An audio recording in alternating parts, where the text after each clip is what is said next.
amazing.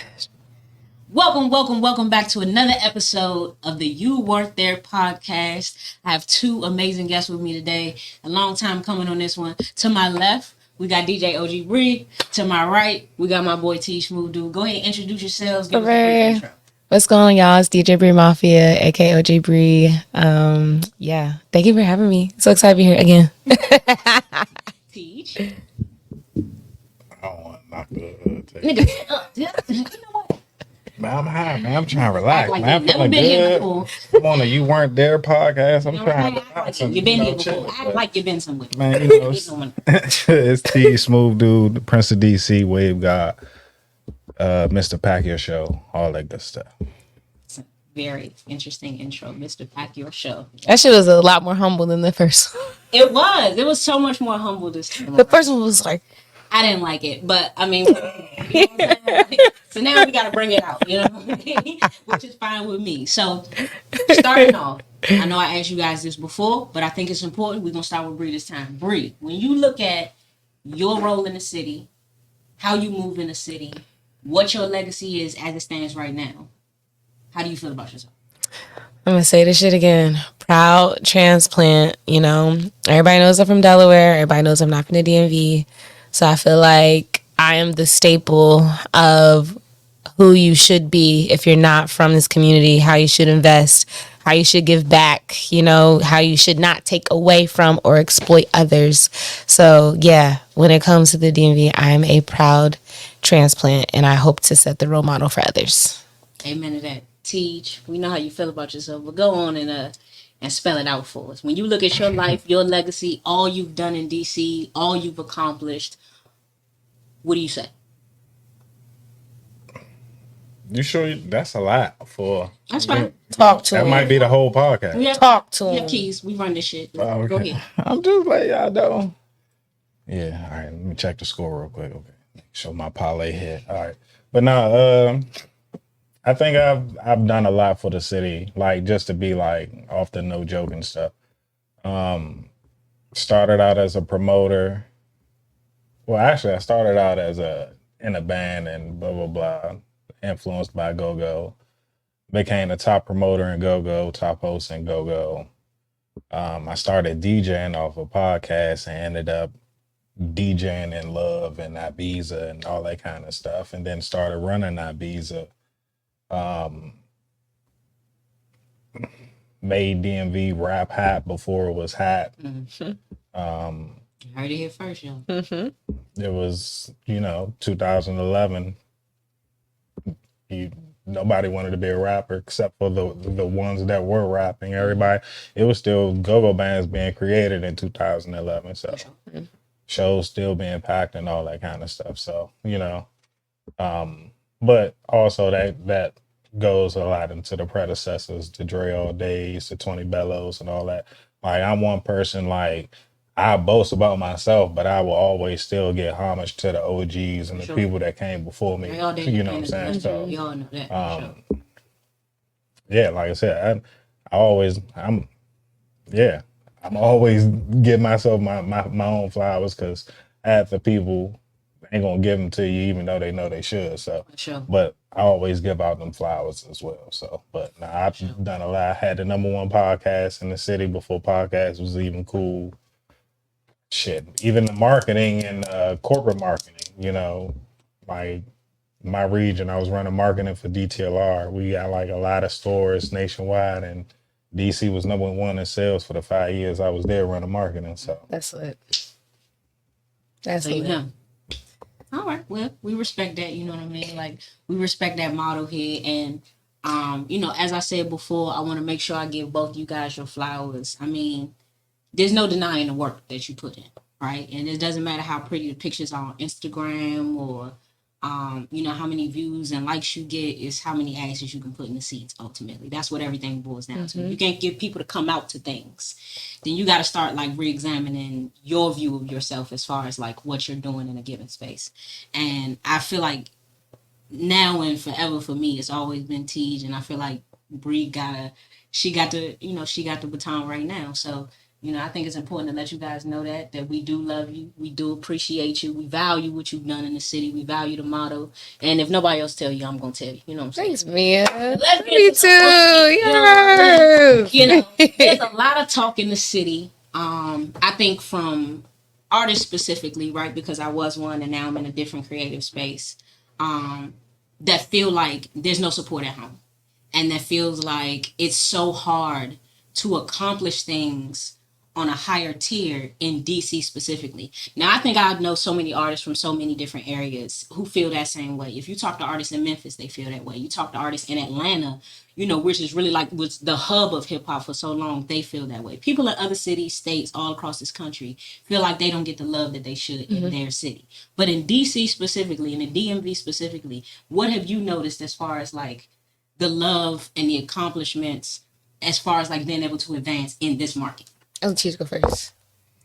I would say it's not more of a support thing because I think that's a misconception. Like it's a lot of support in the DMV, regardless. Like it's just in different sections. So like Literally. you'll have a certain section of people supporting this artist and a certain section of people supporting this artist, and it'll be different genres of artists. You know, the subgenres, whether it's free car music, whether it's you know. Backpack raps or whatever the case may be.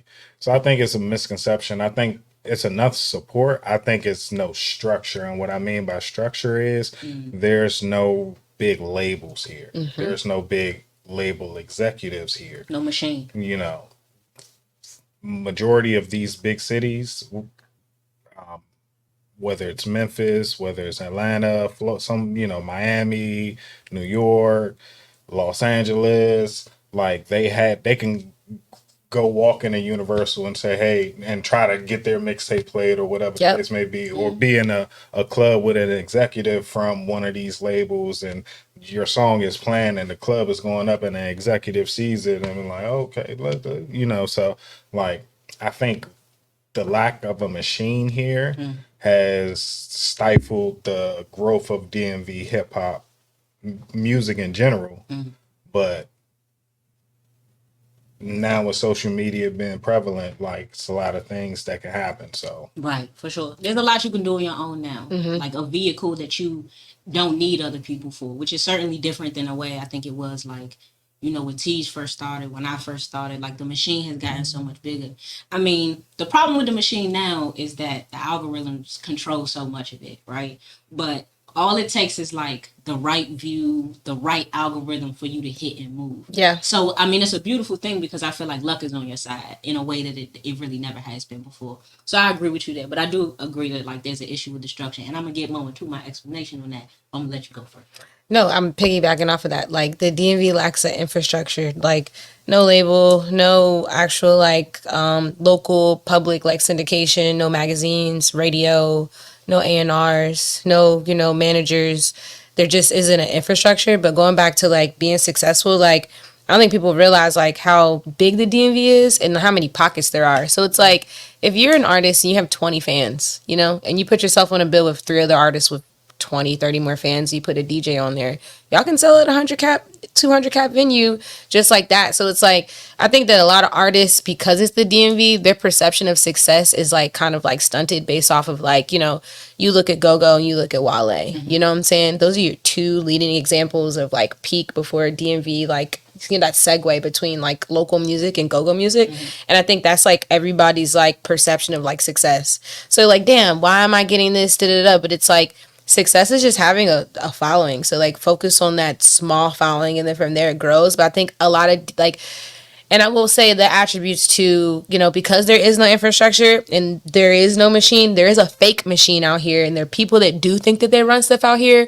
And those people make those artists feel like they have to reach this kind of social status in order to be valued. So like, I don't know. I went to a broccoli and you know, it was like, oh, who wants to win a Grammy? And it's like in 2024, it's like, that's really not the common goal amongst artists that does not equate to value, success. Like a Grammy is like, you know, there are people who want to be on Drake's success, and there are probably people that want to be on a Currency success, or there might be a person that wants to be on a Big Flock success or a 3 Black success. Like there's levels to what you want to do, but there's a support system here. It's just I think that people are misconstrued off of what that success actually looks like. I agree. And I think for me, my perspective on it has always been the same. I think so often in this area specifically, people's desire is to work vertically. So they want to touch and be part of things that are like already moving. Even what you might call gatekeepers, like what they tend to like gravitate towards are things that are already in motion. And I think really like a better formula is to network across. Trilla has this really great quote with DJ Nick. She's like, you're never gonna go up if you don't work across. I 100% believe in that. I believe in working horizontally. I believe in working working with the person next to you. That great cameraman who, you know, you used to work with, which is why I love Steph so much, because I've known Steph since music, and he's just always been a good person. Yeah. And also very talented. You seen the pictures, you know? Boy, yeah, those pictures are fire. You know what I'm saying? So I think it's important to understand that there are extremely talented people, extremely capable people, extremely hard-working people, which is almost as important as your talent, that are right next to you. And I think so often in this area specifically, we have a tendency to think that you need to like tag along with somebody who already has like motion in order to be able to move forward. And I don't see it that way. And I think that if you understand that there are lots of different types of success, then you understand that you don't need to be touching Wale necessarily to achieve your brand of success. If you can pack out a show with 300 people, you're doing more than half the artists in this area. Man, it's so wild because I feel like so much has like transpired within a little bit of time, you know, from we heard the other day, because some of the interviews came out from like DMV Summer Jam, and like one of the dudes from New Impressions was like, if he's like, you shouldn't be proud of this crowd. He's like, all you artists with numbers, they didn't show up. And I'm just like, I definitely understand that from their success, you know, we're like, you know, comparing literally, right? But how I look at it is like, you know what I'm saying? Like, whatever, it is what it is. Like, in regards to, like, logistics, like I said, everybody's open to critique, and it's, like, a learning process. But, like, logistically wise, like, it just could have been better on the promoters end or the marketing in order for it to be better, especially since it was in Waldorf. So, it's like, I don't leave it up to those artists, because if you put them in Songbird right now, if you put them in Union Stage right now, if you put them in DC9 right now, they'll probably garner the same crowd, but just not off of like who they're all going to see. Them. Like, for instance, the Young Manny, Young Chris, Zanman, and, you know, Paid Show. That was amazing. And it was sold out. And I think that's important. Like, I think it's important to know, like, kind of like your best space to accomplish success too. Like, the reality is that not every artist is going to be able to pack out Capital One, and that's all right. That's okay. You're not successful. Yeah. If you can pack out a club and sell tickets consistently, which is like kind of what New the pocket like, pie shop. Yeah, like, you know? That's really what New Impressions has on everybody. That's still what a lot of go-go bands have on a lot of people. Is that they can move into any space that they like and sell tickets and pack shows and have like make a living off of it because they understand their market. And I think that's something that the DMV, because we lack infrastructure, because we lack like a system, that's something that we're missing. Like, you don't have people to tell you like kind of the best way to attack your market, or even what your market is or what it should look like. Yeah. Are you 18 to 35? Are you 18 to 42? Are you 25 to 45? Like, are you 40 plus? Like, are you 40 plus? Like, because you can move however you want to move if you understand your market and what they like. But I think like we here in particular, we used to be so special, so unique. Like, you used to go out of town and people knew where you were from, not just based on the way that you spoke, but the way that you dressed, the way you your demeanor. Yeah. Now it all kind of looks the same. Now it all kind of feels the same. And I think like kind of the specialness that made the DMV, if you will, what it is, historically, you know, we've lost some of that in an effort to fit into these pockets of spaces that we were never necessarily meant to fit into collectively. So I think it's important to kind of notate that, man. I really do.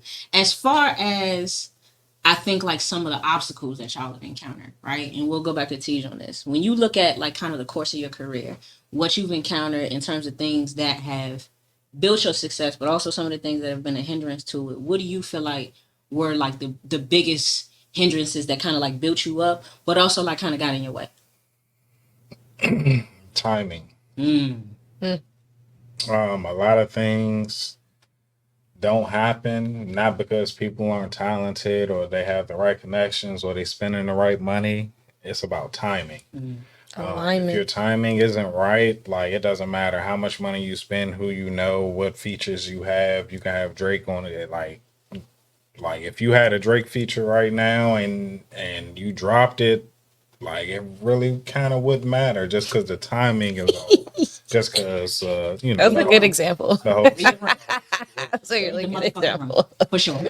Hold on to that. If you, I'm just saying, listen to what I'm telling you. If you paid for that Drake feature, now this shit is a little, hold on to that for a couple years. I'm giving you some good advice. I've heard so many people like, listen, like when I was rapping, I heard so many people like, oh, you never gonna make that shit as a rap. Well, I'm also an accountant, so there's success in my real life. You know what I'm saying? Like that gives me like opportunity to do what I want to do. Right? That's the point of like having real money is you can have hobbies. You know what I'm saying? But there are some people real life trying to survive on this shit. So for those people trying to survive on this shit, if you pay for that Drake feature, I might want to pocket that one. 2 years. Yeah, if that. I'm telling you right now. Read the 2 years. That shit might like T said, timing, right? Like, and also like I think like a real understanding of music. I really think like a real understanding of musicality is very important. Like I listen back at Illmatic and Reasonable Doubt, and those are fine, like phenomenal albums, fantastic bodies of work.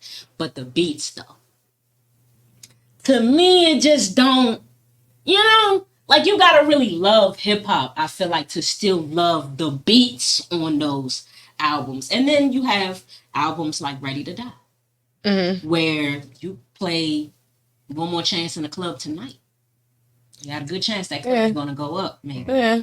Depends on your age group. Yeah. But I think that they're like when you look at like musicality, like timing is very important in that too, right? Not just that you present a great product, but a great product that fits like the moment, I think. Or at least something that like if it doesn't fit the moment, then it's classic. Right? You could do it at any time you want and it's still gonna work. I think that's important too. Yeah. Wax, sir. Like really understanding understand your craft. Hey, yo. For real. Y'all research everything else, man. Y'all be researching how to hit the algorithm.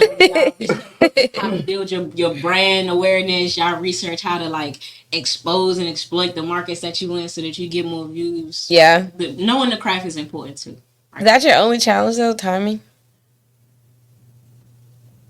Yeah, just because, I mean... Tell the truth, TJ. Come on, man. Yeah, I say this is the only one. Things that, like what? That try to hinder you, like haters and all that kind of stuff. So, niggas... Oh, man, I got some super tea about that. Oh, man. The fire marshal on your show because you done 4,000 kids in the DC Star and niggas trying to shut you down just because they mad they show empty and all that kind of stuff. So, that people really stuff happens, you know what I'm saying? They don't believe it. That's true. That's so true. People trying to hinder your success, or a lot of people in DM be like, can't nobody blackball you? Like, yeah, every opportunity is meant for you, but there are people that are actively going out of their way to make sure that they inconvenience you. So, like, I recently heard that somebody was trying to get me off of the 10-year Thrax anniversary show at Big Flock, and I was just like, what does that do for you? Like, what does that do for you? Why are you going out your way to do that? And especially when they call me and say, hey, Bri, we don't want to do this without you. We'd love for you to be on this. So it's like for people that are actually involved and then to hear through the fucking grapevine, like, oh, well, this person's trying to get you off of that. What does that do for you? Because this said person, I don't even see you. You know what I'm saying? Like, I only hear about you through other people trying to slight me. And it's like, for what? At the end of the day, I don't deal with or interfere in anybody else's karma. Like, I can have beef with people or whatever you want to call it, issues. I don't go on my way and say, like, you know what? You shouldn't work with them. Like, that is not up to me, especially as a proud transplant. I can't tell people from their city who and not to work with. Like, that is beyond disrespectful. But that's true. People will try to hinder your success. Like, that is a challenge in the DMV. I don't know what the hell I don't know what that's about. But that is real. Like, blackballing, gatekeeping, politics. That is a very valid thing. That is a challenge here. Okay. So, like, outside of that particular, because there's got to be a history of it, right? What's kind of been your experience with, like, what's that gatekeeping? I didn't even get that. I didn't have any gatekeeping issues until the pandemic. Like, I feel like nobody knew me until I started getting on Twitter and just started. Because, like, the world stopped. I'm DJing. I'm like, I'm in the local scene, and to me, it's thriving. So I'm like, this is fun. Then I get on Twitter, and they're like, local music is this. I'm like, are you guys okay? Like, I mean, I'm a full-time DJ. Like, I'm making a living off of, like, being a supportive to local creatives. So it's like, people don't understand, like, when they say that, that's a big slight to me because that's, like, my bread and butter. Like, that's how I survive. So it's like, you know, if the music is trash, like, if I'm getting booked every week for these shows, am I not as good? So I think that, like, that puts it to perspective of, like, me as an artist. So, like, it's disrespectful to me to even say that because that's what I'm fully invested in. So it's like, I don't know. I don't like that. And I think that a lot of people did not know me until I started being on social media like, hey, y'all, it's a pandemic. We have a lot of time. Are you guys realizing this pattern of, like, what's going on? Are you guys going to keep...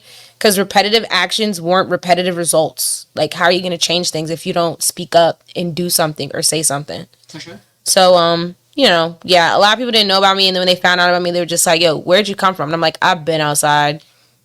You don't know because you ain't been outside.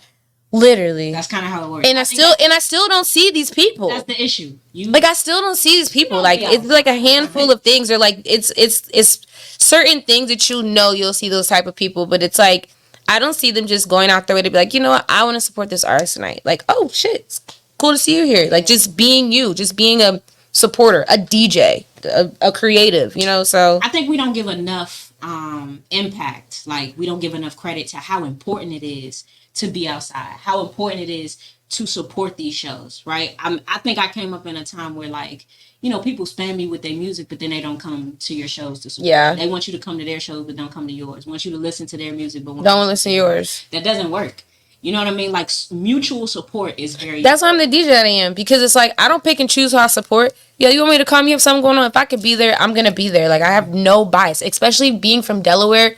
I'm just so happy to be here. I don't... Like, for instance, right, like, Free Car Music, Zandman, I had a really good conversation. Like, people saw that I went to Abigail and I went to a couple shows, and back, like you said, the hindering and gatekeeping stuff, somebody deemed like, be careful, DJBri Mafia. And I was like, be careful of what? I was like, yes. In 2020, I said, at that time, I think I was, 28, 27. I said, Zandman is talented, but at 28 years old, I don't resonate with his music in this exact moment. But that doesn't take away from his artistry. But now that I understand Free Car Music, or just the scene at that time from 2000, like, let's even bring up Swipey, when I got here in 2015, up until 2019, 2020, I had to do my research. The pandemic gave me a lot of time to really be like, damn, there's a whole nother pocket here that I'm not in tune to. So even though I may not resonate with it, it's respected because the kids love it. And a lot of people don't acknowledge that the youth in the DMV run things. Yeah, no question. The youth control the market. They run things here. If you can't, like, you don't think so? Okay, so let's hear it.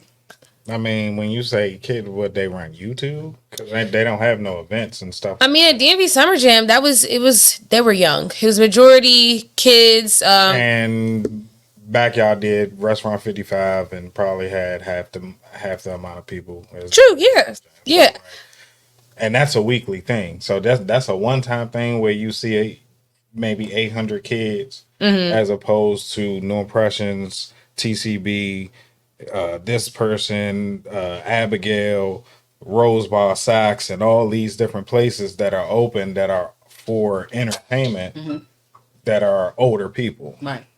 So I don't think, like, back in the day, like when it was all ages go. I'm about to tell y'all how all age go-go's back then, though. Ran everything. Yeah. You get what I'm saying? Because they were actually out. You get what I'm saying? If there were more spaces for them to, you know, like I said, when they are given the space to do so, they'll be there. You know what I'm saying? But I think that's an important point too. Yeah, like, y'all don't have the all age go-go's anymore. So, and I think if that, like, I'm trying to tell you, to incorporate that, like, seeing the disconnect between, like, the local, you know, music scene and the go-go scene, that's literally all y'all missing. Y'all just have to collide the two.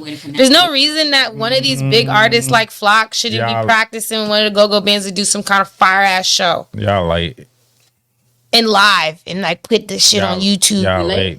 How's up? Who's late? That's definitely on YouTube. We need it now. We need the newer artists now, so we need a Nino Paid with, TLP like... reunion with Gleesh.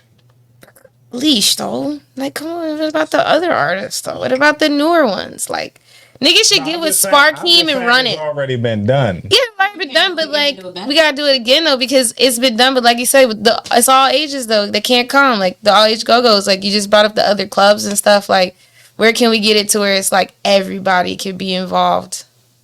The Summer Jam would have probably been a good time. You coulda, and it will be eventually. Good luck, guys. We're rooting for you here, no question. And that takes me to like kind of my next point. When you look at like kind of the history of like go-go music in this area and like sort of where it is now, I'm not saying this. This is not my personal opinion, but there are people who would say that go-go is dead. There are people who would say like it's not hitting no more, that it doesn't have the impact that it used to have. Your responses to that? They tripping. I'm not even from here, and I think they tripping. Okay. I don't know. They're not doing that in any other city. Sorry. I don't know where else they're doing their own sound. And literally. They're doing it on a Wednesday. A Wednesday in Virginia. I don't know about that. For sure. Well, we have to explore all opinions here. We gotta Teej as like the guy on that scene for 100 years. When people say like go-go just not it no more, what's your feeling on it? I can understand like some people when they say like it's gone downhill, and I'm not saying the artistry or the music, but the impact, the popularity, the shows. But that was strategically done through law. Yeah. So 2010, 11, I'm not going to say who it is, but a city council person nephew gets jumped at a go-go. And this is when you can have go-go's like in schools. Forestville, Suitland, schools in DC, like I'm talking about like a regular go-go, not just the kids at the school can be invited. Like you could just come and pay your 20, 30, whatever, how much they charge at the door and come. So that happens. So they start getting the go-go out of the school. So that's one thing. Okay. And then they say it's like just a lot of violence and all that kind of stuff associated with go-go, which it wasn't. I think it's been a bit of an earmark with black music historically. Yeah, the PG County band. Those in power tend to say that like specific, more aggressive kinds of black music incite violence, and cause like negative thoughts and behaviors in like the youth. When the reality is that like there's so much credit put on artists and not enough put on parents. These people are not supposed to be raising your children. Like, if you feel like there is negativity associated with what your child is listening to, then you have to monitor what your child is listening to. If you feel like there's a certain kind of attitude coming from your child as a result of listening to things, then you got to, like, put that under control. I think, like, so often in this country, the law has tried to turn, like, musical artists into, like, parents and mentors, and that's not their job. The role models. Yeah, they're not your role models. That's not what they're here for. And for you to try to like, I think like reduce the impact of a given, and especially here, right, when there's no one else in the world doing this, and anybody in the world who is doing this, because I actually saw a go-go band in Tokyo that was fire, but like when you see other people doing it, you know where they got it from. Yeah, you know what I mean. So to like reduce the impact of a given form of art that has impacted the world so substantially, that is the first hit that ever came out of this area from anybody. Shout out Sugar Band EU. It's just crazy to me that you would like reduce that music to like, oh, it's violent and we shouldn't be like. That's just ignorance. You gotta do your job at home. And be looking at these artists to like raise your children. Because I can say the same thing in Delaware. Like, I'm not gonna hold you. That was a norm for us. Like, we were big social media kids, and Delaware is a small state, so that's how I feel like here in the DMV. I feel like that's how my perception of like is, you know, when it comes to like any kind of disconnect, or, you know, it's just like, I'm gonna see you. So that doesn't necessarily mean that we have to be physical, but I'm gonna see you. And if I see you don't want to talk about it, then that's on you. But I feel like people don't acknowledge that, like when you're in spaces, or if you don't have community leaders. So like my presence in Delaware, our resource officers in the school were the same police officers that were at our parties. So if you fought, we gonna talk about it in school. They're not gonna sit you down, but all of a sudden I'm like, yo, so what's up with you this weekend? What was up with that? Right. And now you talk about it, like, hey, And it's like, that's the disconnect here. There's no police presence where it's like a representation where y'all get it. Like, police in Delaware are from Delaware. Like, they know that we don't have anything, and they know they're providing these spaces for us because we don't have anything. So the most important thing is to be safe. But they also acknowledge that we have conflict. They also acknowledge that this is our only common space outside of school. So if it does get like that, yeah, but preventative measures will take it to where I didn't lose anybody in high school. I didn't lose people until I graduated high school, and that was major for me. So it's like, here in the DMV, I've lost so many people since being here, and that is mad traumatizing. And for me, it's a police presence thing. It's just like, what's the disconnect here? What do they do here? What are they doing to make sure that your children are safe or providing safe spaces for y'all in this community? Like, it's not the kids, it's the peers, it's the politicians, it's your leaders. Like, but your community, don't think that your community is not a product of your environment, and it is part of your demise, because the DMV has not held a good standard of providing for the youth. Why do you think that is? Like, just in your opinion as a transplant.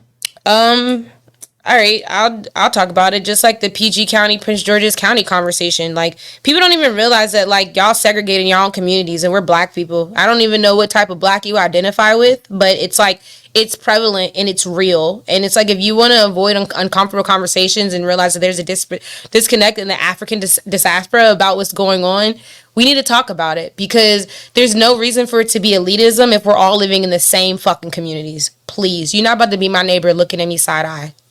You're not, because of where I'm from or because of what I do or whatever. I didn't grow up like that. Shit, if I see a young nigga with a hoodie and a mask, get the fuck out of here. Get the fuck out of here. I'm not doing that. What's up, bro? I'm not gonna hold you. I live in a district. I love the Charlie. It was 6 young niggas at a tobacco store last week, and 3 of them came with shots. I said, "Well, I'm gonna stay in my car until they get about this." I don't know. You just don't know. I walk by and be like, "I forgot my shicey in the car. What's up?" Like, what? I see 3 niggas in the shicey at 2:00 in the morning. I'm gonna stay in my car. Yeah, I know one of them got a switch. I'm not playing. I'm just saying. Fair. That's it, and that is respected, because that is y'all experience here in the DMV. I will never take away y'all perception. Like I said, I've never lost so many people. Mm-hmm. So that's why niggas be like, Bri, why you so nice? Why you so? That just wasn't my experience. Right. You know what I'm saying? I come from community driven, initiatives, and it really is very geographical here, because it's crazy. You got to think of like what this area comes from, right? This was like one of the drug capitals of the world, right? There was a time where Rayful Edmond and Freddie and like the Gray Gang, like they really was running the street. And so I say this, I've said this on previous shows, and I'll say it again. This era of like 30-year-old parent, these are the children of the Rayful Edmond era. These are people who were born in the 80s and 90s. That's a fact. And now are having children in high school. There's a lot of recklessness within like that era, because you did have so many fathers and uncles and brothers going to prison, and so many mothers raising children all on their own with no help, because aunties and cousins was addicted to drugs. And so mothers were not in the house because they working 2 jobs to support a household. And these children are the product of that environment. They're the product of that trauma.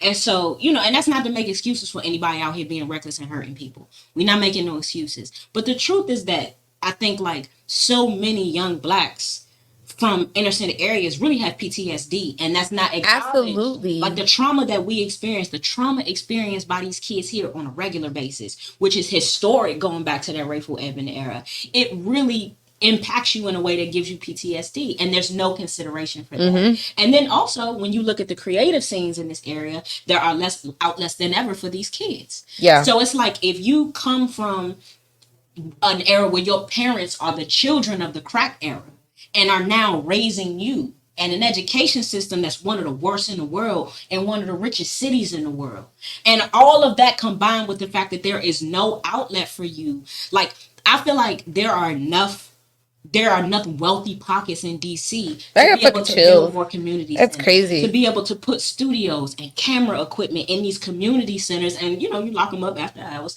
but there's enough resources here to be able to put resources into these communities to help these children expand on very natural gifts. I see kids every day doing flips up and down concrete streets who should be in an Olympic program, but it's too expensive to be a fucking gymnast. Yep. That really is the reality of growing up Black in America, and specifically growing up Black in DC. And so I do think that when you look at this area and like the amount of drugs flowing from here because of where it sits on the highway, there's an impact to that. And I think that that's never considered in the people who now have a platform, who now have an opportunity to create these spaces and instead choose to divide.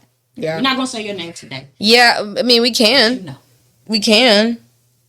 I think it's important. I think it's important for the people who have the resources, who have the motion, who have the opportunity to put resources back into those communities. And to me, a lot of that starts with opening the door for things like the Kid Go-Go's again, or the parties for these kids to, you need an outlet. I think a lot of people that are in position to actually make change are just in it for self. You know, like I feel like a lot of people are. Water here was a great example of that. You know, like I feel like event that had like a 3 to 5 year contract and it was immediately canceled just because of logistics and how you handled it. I mean, that was disgusting. Honestly, Something in the Water was like.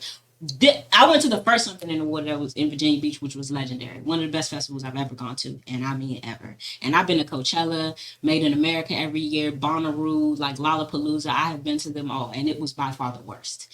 And it was crazy because like you had a contract to like keep that going, but you pocketed so much of that money. Let's tell the truth. You pocketed so much of that money and you put so little into the actual event that they immediately canceled it, had to refund a third of the tickets, and then moved it back where it was. That is what shit looks like when you bring it here. And when you bring it here on a large scale, that's not them kids' fault. It's wild that's because you niggas raising them that's in control. I don't know why, like, people, I don't know what it is when certain entities come to the DMV and they, like, work with the same people. Like, it's like these people have a reputation of not doing good business, shiesty, scamming. Like, I feel like the DMV will always be in this repetitive cycle of bullshit until people come and work with the people who actually have their feet on the ground and not the niggas who just want to be like, I'm taking pictures with celebrities and I'm a liaison. Really, that's the importance. And I think like too, like when you from here, there's a lot of ego, right? For sure. We do feel like we're better than a lot of other people. We feel like we're cooler and we dress better and we got a different type of aura to us. Ain't no question. You know what I'm saying? No, all of us put that shit on today though. Like no bull. See how you niggas be doing this shit out here. You know what I'm saying? The truth is, like, we do feel very confidently about the way we carry ourselves because we have always been very different and very unique, and I appreciate that. But I think that also comes into play in a lot of who taught Kanye how to dress? You know what I'm saying? Tacoma Park, baby. Yeah, that's what he said. Yeah, said DC. Who taught y'all how to dress? Ye. Who taught Ye how to dress? Us. You know what I'm saying? That's exactly what I'm talking about. But I think that same ego translates a lot into business. And I think this is one of those areas where, like, if you didn't fuck with somebody for a small reason 10 years ago, 10 years later, you still might feel the fuck. Which is crazy. You know what I mean? Like, we got to learn to, like, kind of move past our personal feelings about people and situations and expand so that the area grows, so that the market grows. Man, shit, fuck them niggas. Psych nah. Psych nah, psych yeah. Speak your truth, young nigga. Psych nah, psych yeah. I ain't talking shit. I think your parlay about to hit. I told you that. I told Teej, like, I don't know why he bet on the Dolphins tonight. Nah, I didn't bet on the Dolphins. I bet like a 15 leg. He bet like a 15 leg parlay. Yeah. I just want money line on the Bills. Yeah, I just hope it hit. I just want to say one thing too. Your event is not successful if the intent was to exclude certain people. The only thing that you were successful at was me not coming. For the record, I think that's important. I feel like you should just tell us who you're talking about. I mean, I've been trying to clear the air, but at this point, it's just like, you know what I'm saying? I think that when it comes to a conversation of DJs, you know what I'm saying? Like, you can feel however you want to feel about me personally, but when it comes to, like, the work and, like, purposely excluding me and stuff that, like, you know I have my hands in, I don't even want to DJ as much. You know, like, I work in the beer industry. Like, Wow High Brewing, that's who I work for. Please buy it. Like, I work in the beer industry. Like, and I saw that you got, like, that new plug so that now you can, like, kind of intermix. Okay, so I'll explain it, y'all. So, yes, so I work for Wild High Brewing. It's a hard tea. It's vegan, gluten-free, naturally flavored. And I'm market manager for their Atlanta territory. And being in Atlanta the last month, I've been leading with just, like, I'm Bria. Go ahead. It's not cold, so it may not be as good. Be careful because it's been shaking up. I'm looking on your white tee. I was about to die. I know you was. I don't even want to do that to you because I did the shit to me in the car. I have another flavor too. If you want to try the other one, I'll try it. But you should try them over ice though. So they are like carbonated, but they're vegan, gluten free, naturally flavored. This the peach one, and yeah. So I was like, I've been working in the beer industry for 6 years, y'all. I used to manage for Stella. I used to work with Miller Lite. I could never ever disclose what I did publicly. And I had a meeting this week and I said, hey y'all, like please let me lead with my socials that I work with y'all and let's see how the impact is. And like it kind of went crazy. Like I was able to show them all my responses. So now I'm able to publicly post like what I do, who I work for, you know what I'm saying? And it's not just for me as a DJ. It's like if you guys want marketing, sponsorships, partnerships, like reach out to me, DMV area. Eventually we'll get there. Atlanta area, I'm there. You know, anything I could do as long as you got a liquor license, venue business, whatever. But that's what I do in the beer industry. So people like to slight me off of DJing and don't know what I do, you know what I'm saying, behind the scenes. And it's like I have a lot to attribute versus just my opinions, you know what I'm saying, and what I do as a DJ, as an artist. But I think that, you know, when you have an event and you say that like, oh, it's for us by us, but you're intentionally trying to exclude certain people, it's for a certain group of people. It's not for everybody. And that goes to lists, that goes to whatever you're doing, you know. The truth is the truth. And Bird, I'm going to say it straight up. You've done a tremendous amount of work. Nothing will ever discredit the work that you have done and your legacy that you eventually lead. But I think moving forward, it's 2024. We're in the middle of a Trump and Kamala Harris presidency. Baby, we got bigger fish to fry.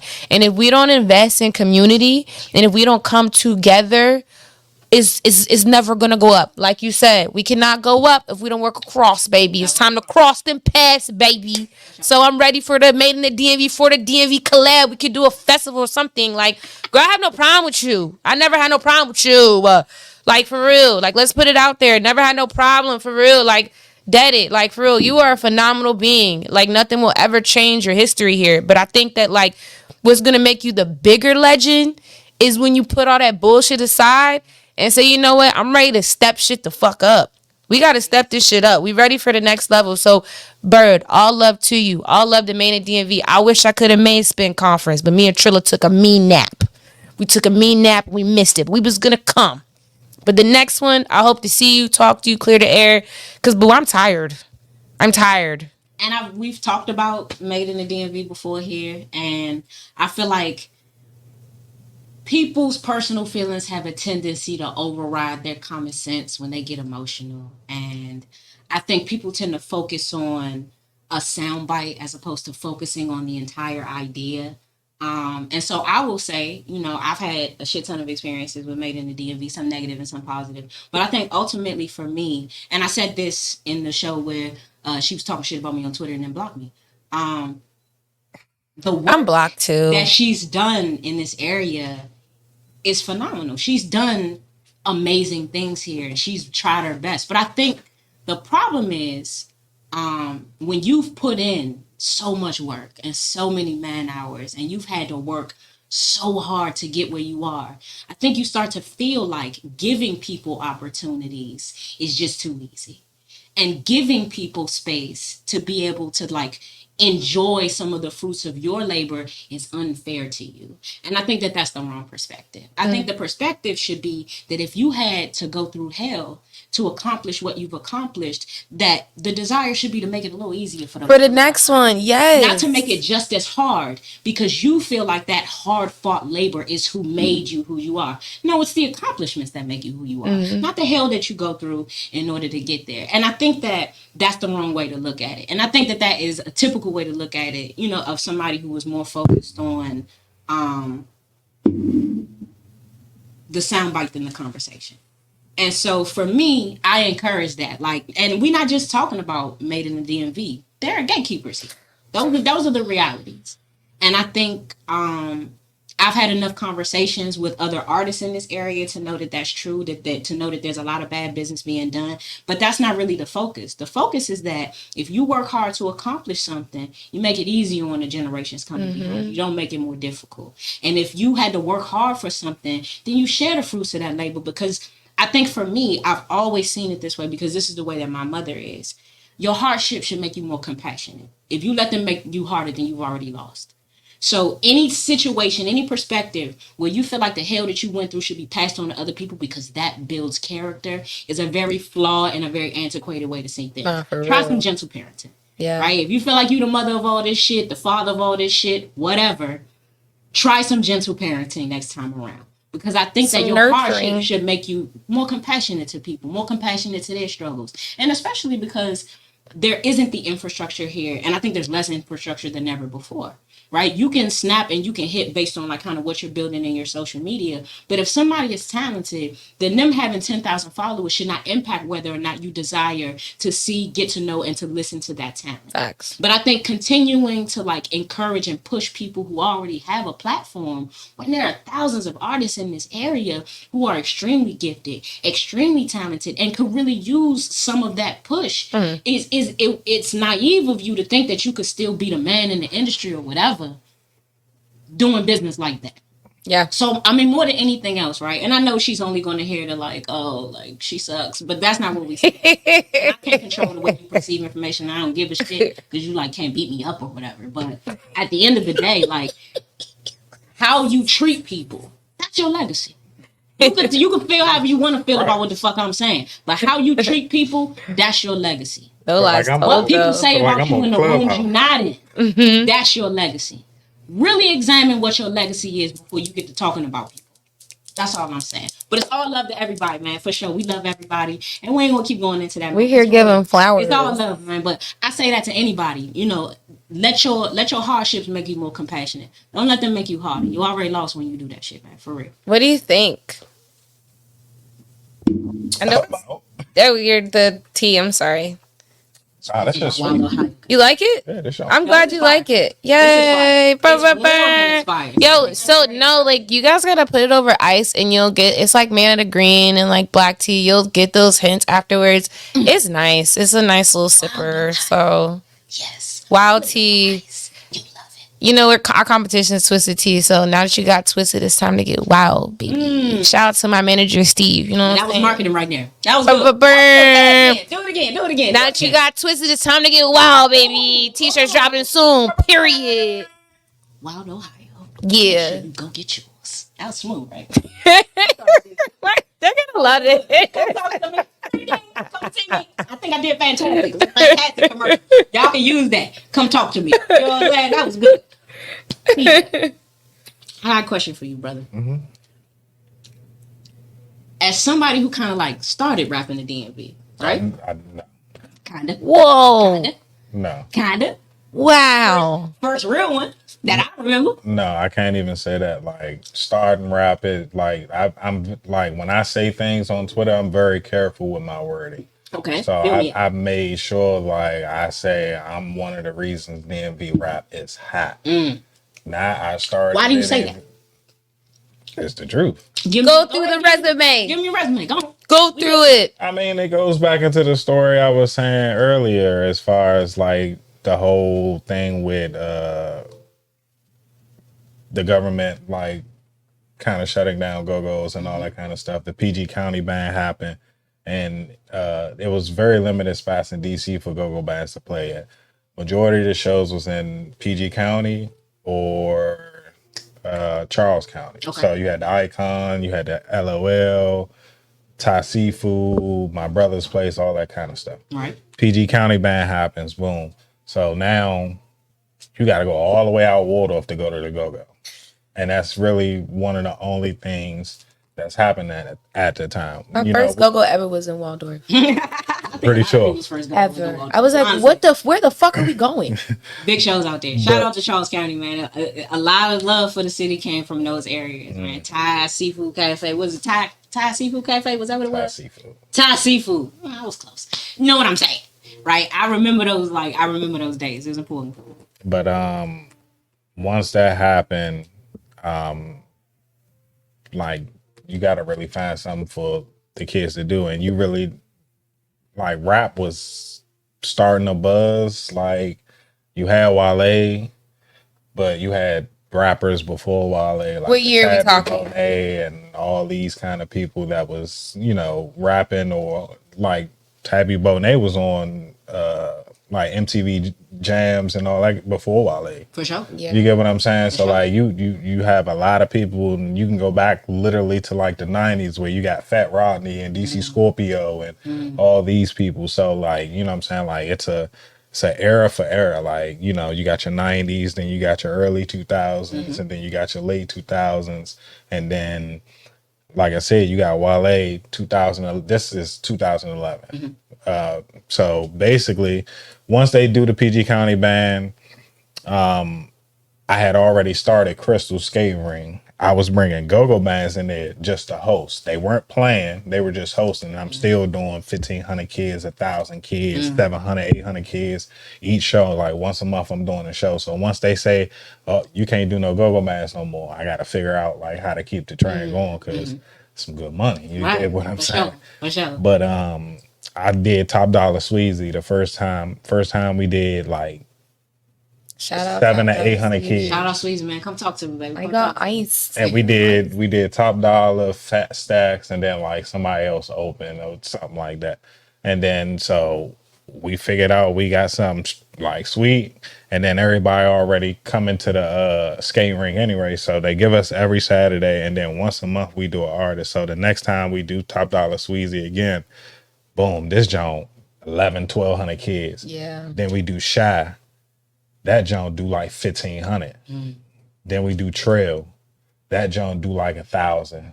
Then we come back with Light Show and Top Dollar headliner, but we put Light Show on it. And then like we always had like supporting artists. Like I always gave artists chances. Like, hey bro, you don't half of them already knew me because they always coming to my go-go's.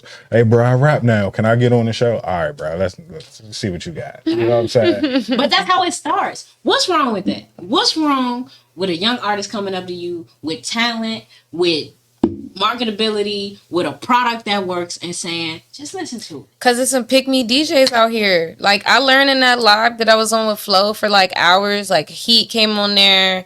Shout out like to Heat.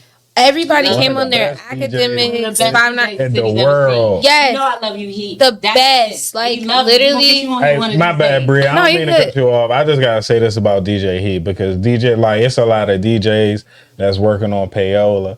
Like, it's DJs that I used to put on shows when they won on nothing, and now they doing a thing, which I love and respect. And you know what I'm saying, I asked them to play, like, I have an artist, you know what I'm saying, and it's not no free call music, it's not no rap, it's not, you know what I'm saying, it's Afro Some beat. good shit. Some Afrobeat shit, Something like different, right. some shit you gonna play anyway, and them motherfuckers in that club don't understand what they saying, so they can think this motherfucker is Burna Boy, Right. and wouldn't know it.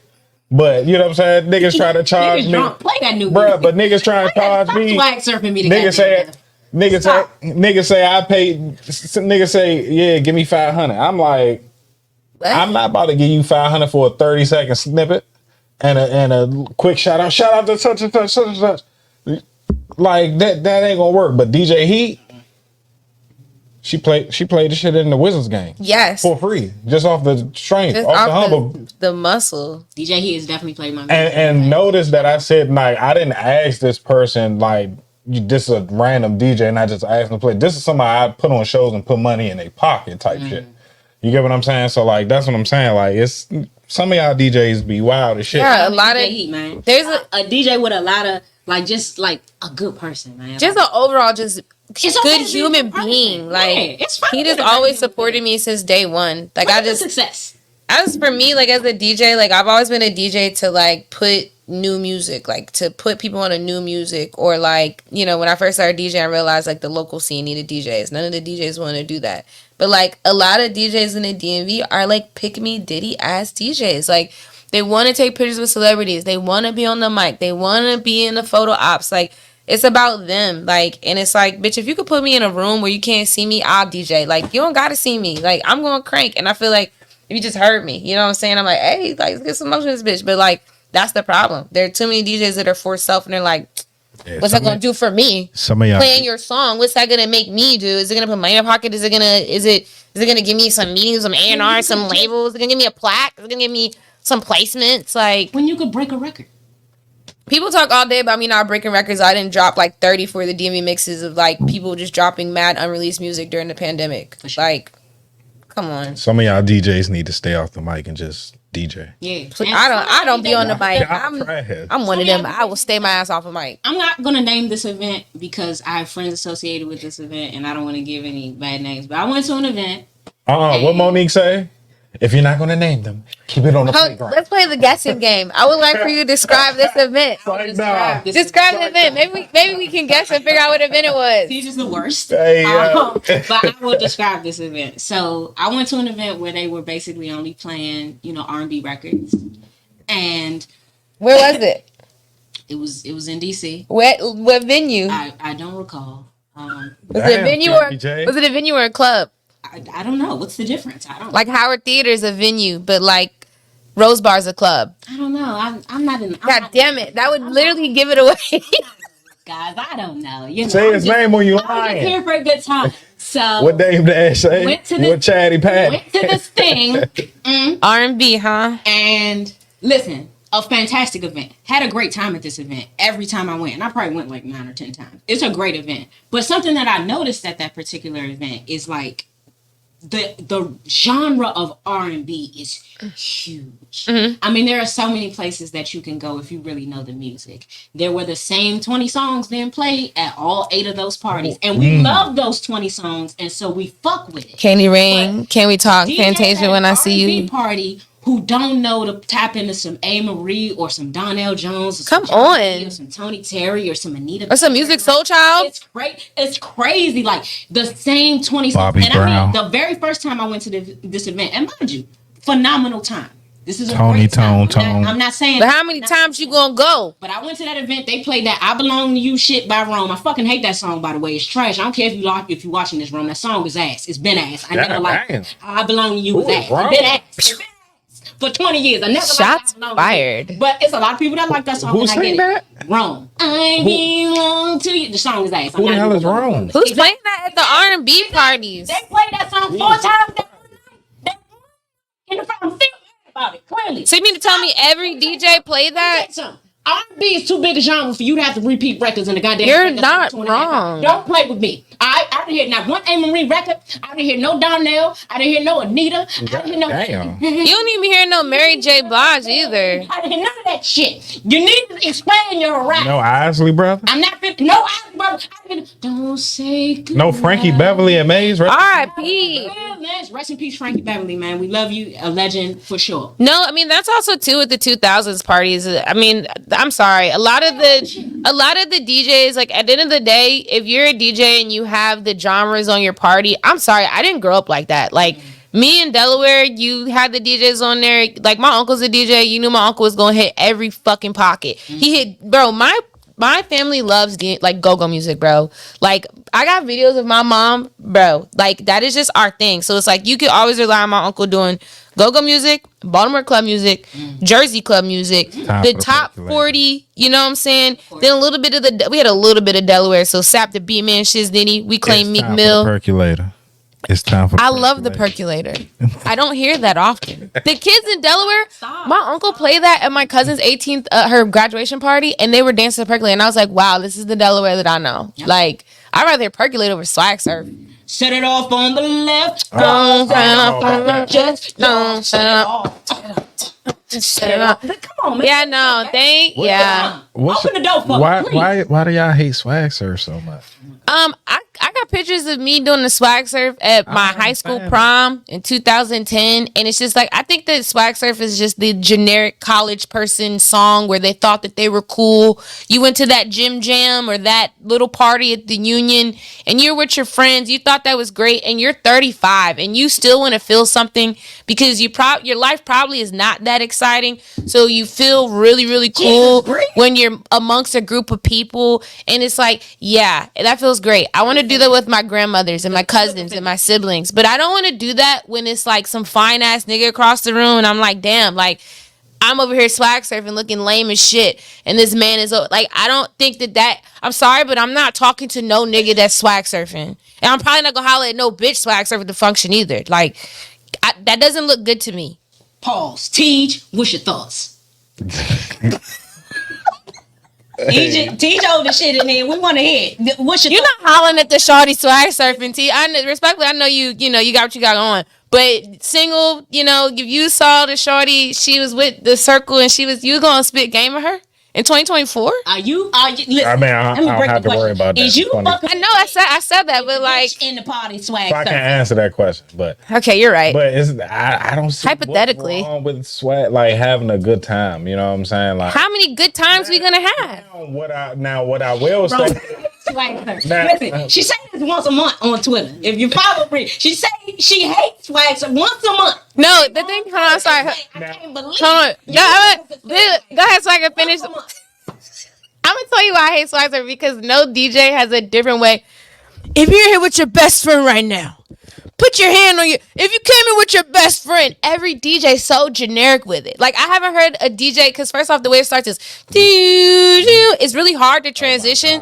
So it's always like a deep stop. If you're here with your best friend, and when did Ibiza close? Let me say this. Let me say this about swag. 2015 is 2024. On the one hand, leave it in Ibiza. I'm getting a little sick. We had the number one party on the East Coast. I know y'all did. I know the swag surf. The East Coast. Yeah, I'm not gonna lie. I'm not swagging and I'm not surfing. I'm a little sick of swag. However, let me say this. I know I'm not gonna be a hypocrite. I'm a little sick of it too. However, went to see Usher like 2 weeks ago, right? And your ass was swag surf. That's fair. That's fair. The aunties are in there. The grandmas are in there. They're in there. The swag surf is a family. It's a family friendly song, y'all.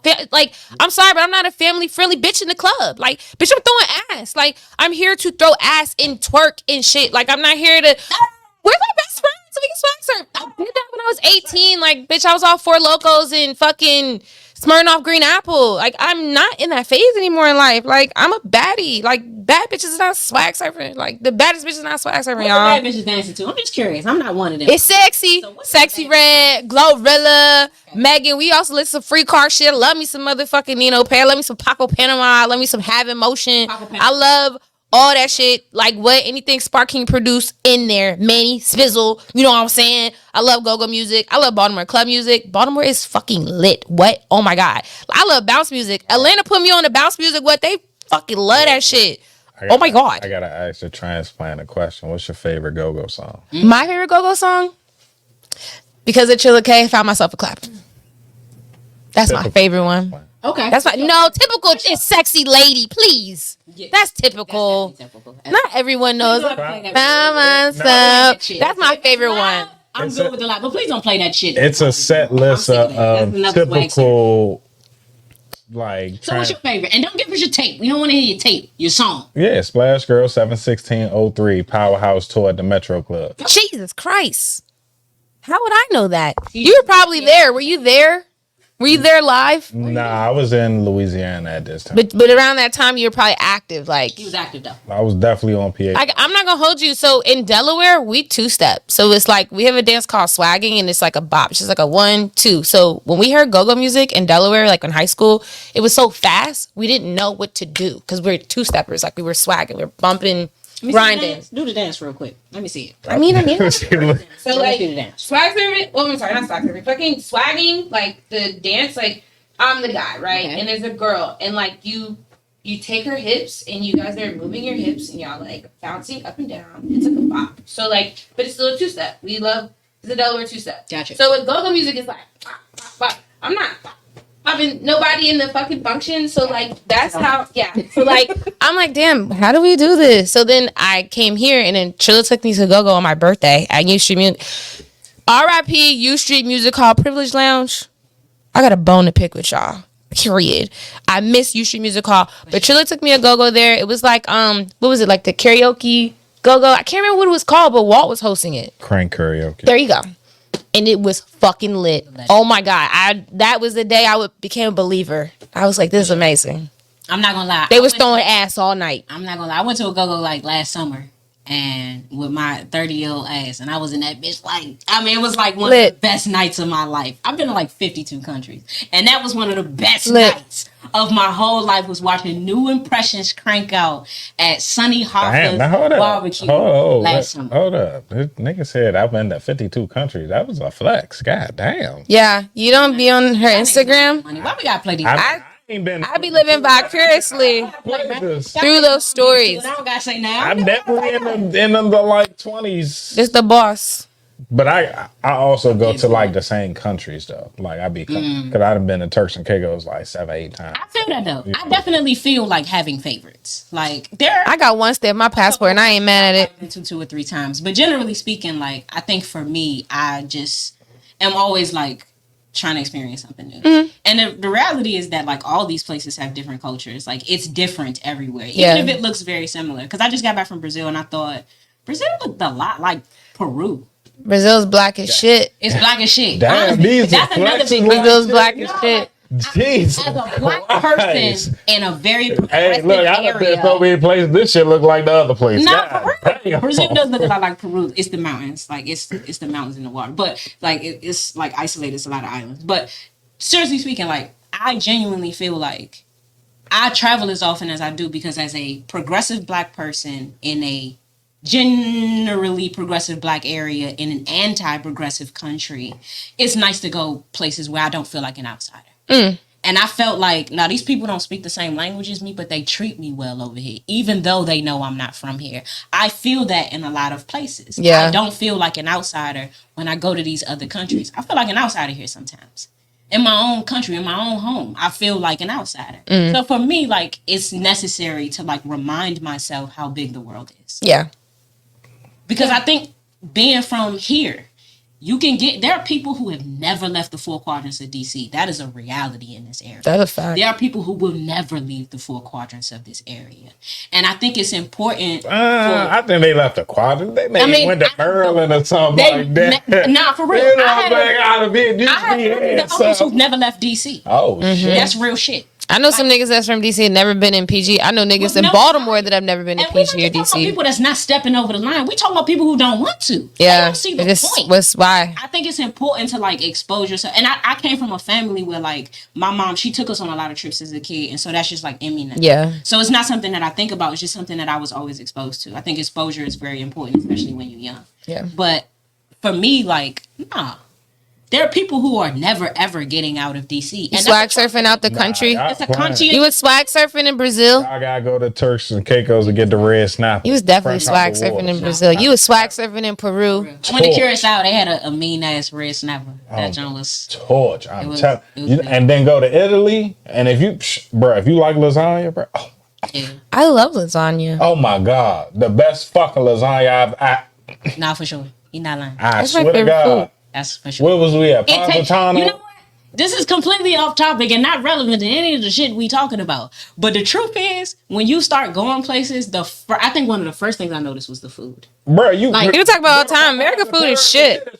You can eat. I swear to God. Twice as many carbs, baguettes, and pasta and all that shit. And you will lose weight. And could lose weight because they add so much sugar to the carbs that we're eating over here. People say that all the time. Vegan. I'm not eating this shit. This shit tastes different in other places. That's weird to me. Nah, this 100%. Chicken, this pork over here is banned in 132 countries. Why are you putting that in your body? But all my friends thinking I'm vegan. I ain't into that. Choose your own choices. I'm half a vegan. Different over here, and I don't fuck with a lot of it, which is why that's the only reason I went vegan. It's not because I give a shit about these animals. You eat that chicken if that's what you want to do. I don't give a fuck about these chickens or these cows. They don't got no names. They don't got no feelings. That's crazy. What you're talking about. They put here. I do love some wings though. What is added to the things that you're eating is the problem, and it doesn't taste like that. It's also the trauma over here. I don't get like I love Toki Underground, but the ramen at Toki does not taste like the ramen in Japan. It is different. What we eat here is different. They add things to the food to make them more addictive, so that you eat them more often, so that you get sick and big and diabetic. And then they got to give you medicine that's never going to cure you. It's only going to make you more addicted to the medicine they're giving you. This nigga spin, Your Honor. Like I'm not going for that. Like, why do chicken is chicken? You said what? Why do chicken taste different over there? Damn, Dr. Sabi. I'm just saying. Health is wealth, people. Health is wealth. I believe in that. Health is wealth, man. Take care of yourselves, like, for real. Listen, I'm going to wrap this up because we already talking about music that we love, parts of the culture that we love, right? When you look at the music that you love when you're not DJing in the club, when you're not throwing a spectacular event, you bum ass nigga, you. When you look at that, your top 5 albums that you always spend, that you're always going to spend all time, go. Covered Coupe. I don't even know if that's considered an album. It is. I think. Yeah, but I say because I get all Currency's tapes. Yeah, I get all his mixtapes and albums confused. But Covered Coupe, and then the Arch Android by Janelle Monáe, and then for my third, man, I probably have to do Amerie's first album. I can't remember what that's just like a staple from my uncle. Like my uncle was obsessed with Amerie. Like that is a staple project of like just play it, you know. And I'm one of those people like even though I talk shit about like R&B parties, that's like my creative niche. I have to listen to R&B in order to like lock in. Okay. So those are my top 3, and I think those are like 3 different. That was 3. You said 5? You said 3. I said 5. Oh shit! Damn. I say 5. You can't hear? I sure can't. I mean, damn, I'm blind and I'm deaf. You got 2 more. Go. Okay, damn, okay. This is hard. I'm a DJ. Fuck. Don't do that. We'll probably do the Yellow album, Dom Kennedy. Fire. Okay. And then who else do I love? Let's do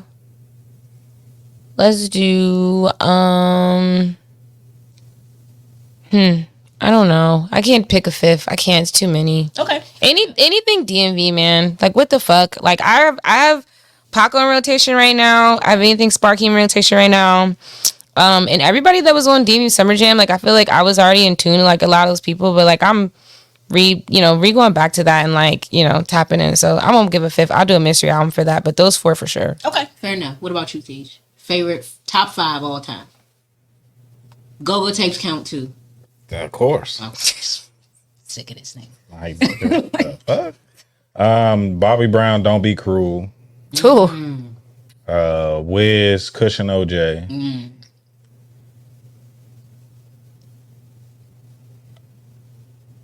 Thunderman. Who's that by? Rod's nephew. He changed his name to Thunderman. He from here. I don't know if you heard of the Washington Slizzards and all that kind of stuff. That's Ned. Okay. So he changed his name to Thunderman, but he got a self-titled album. And when I tell you that whole John Crane came out in 2022, it was the best DMV album in 2022. And I tell any artist that like none of y'all albums is better than Thunderman from 2022. I heard it in 2023 and 2024. I don't know. But then Backyard 8501. Okay. The joint with the Uchi Wally. UCB 71603. That's your 5 right there. Cut it off. He's about to hold on. Now I gotta give you the last one. Okay. Because they just did their reunion. CCB 10105. They hit the Hennessy and weed, and they hit the Arthur theme. They were like, "Hey, what a wonderful kind of day." That's fire. And you could learn to walk in. Hey, Slim, I swear to God, they cranked the shit out that job. I didn't know I was a drummer, did y'all? Yeah. I suck, but I'm not. So musically talented. I'm for real. Top 5. Boom. Easy. Songs in the Key of Life. Done. That's always going to be in there. Yeah, that's right. Stevie Wonder. All right, cool. Okay. I got old parents. My parents in their 70s. Don't come over here. All right, I don't want to talk about it. All right. First off, I'm going Songs in the Key of Life. I'm going Yellow Tape, Dom Kennedy. I feel like it changed my life. I'm going The Road to Paradise by me. Fuck y'all. Hey. I'm going Dirty Gospel by me and Tyrell. Yes. Yeah. Shout out to the Uptown Sound. Fuck is you talking about? Uptown Sound. Previous guest on the show with one of my brothers, man. Hell yeah. And I'm going I'm gonna take the Brie route for the fifth one. It's more of like a mystery bag. I've been listening to a lot of Sports Center Dre and a lot of Spike New like lately. Like that's kind of been like I feel like I've been listening to Spike on repeat. And luckily we got him coming on this weekend too. So that's like oh my God, I'm sorry. I got my fifth one. I'm sorry. I got my fifth one, y'all. My fifth one. I got it. I'm so sorry. I'm so sorry. Sorry. So sorry. Sorry. I'm so sorry. My fifth one is the Pink Lava Lamp. The Pink Lava Lamp by Charles Hamilton. I'm so sorry. That's my fifth favorite album. Sorry, back in the day. Right, Shout out to him getting smacked in the face by Brie, who was also on Growing Up Hip Hop. God. It's okay. Damn. So I gotta Character development. I gotta take UCB out. Oh shit. Damn. I gotta take UCB out because I gotta put this in. Kim, album 2. Okay. Slim. Kim, like Kim the singer? Like Chemistry? Kim? Shit. What is he talking about? I'm not gonna lie. No way to hide me. Yeah. Calling your name.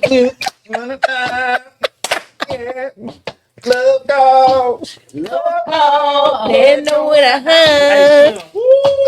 Bro, I fucking love Kim. Swear to God. Brie say. When I thought about it, I'm like, are nah. fucking fantastic. Nobody plays Kim. You don't hear no Kim in the R&B parties. Yes, I did. Who played Kim? I'm gonna tell you. I'm gonna tell you. All right. I can't stop loving you. No matter how hard I try. Let me tell you something. This nigga be like, Yeah.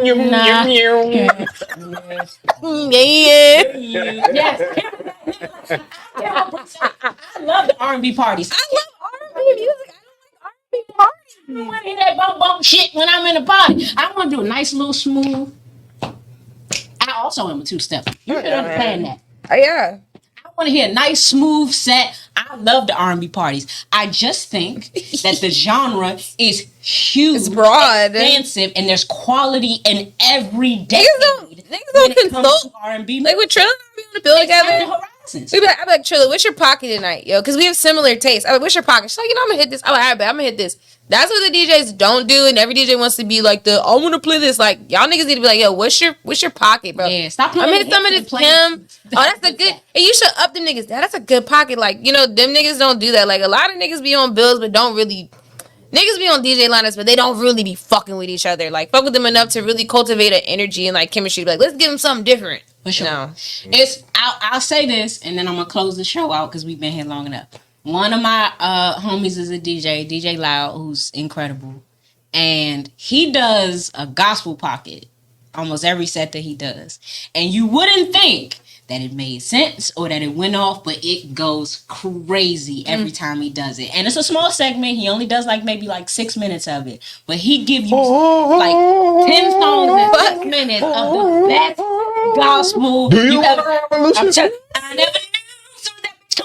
I thank you, Jesus. Hallelujah in this party. Thank you, Lord. I mean, and some of y'all need a little sanctification in some of them parties. You throw ass in a circle all Saturday and then take your ass. Throw that ass in a loop.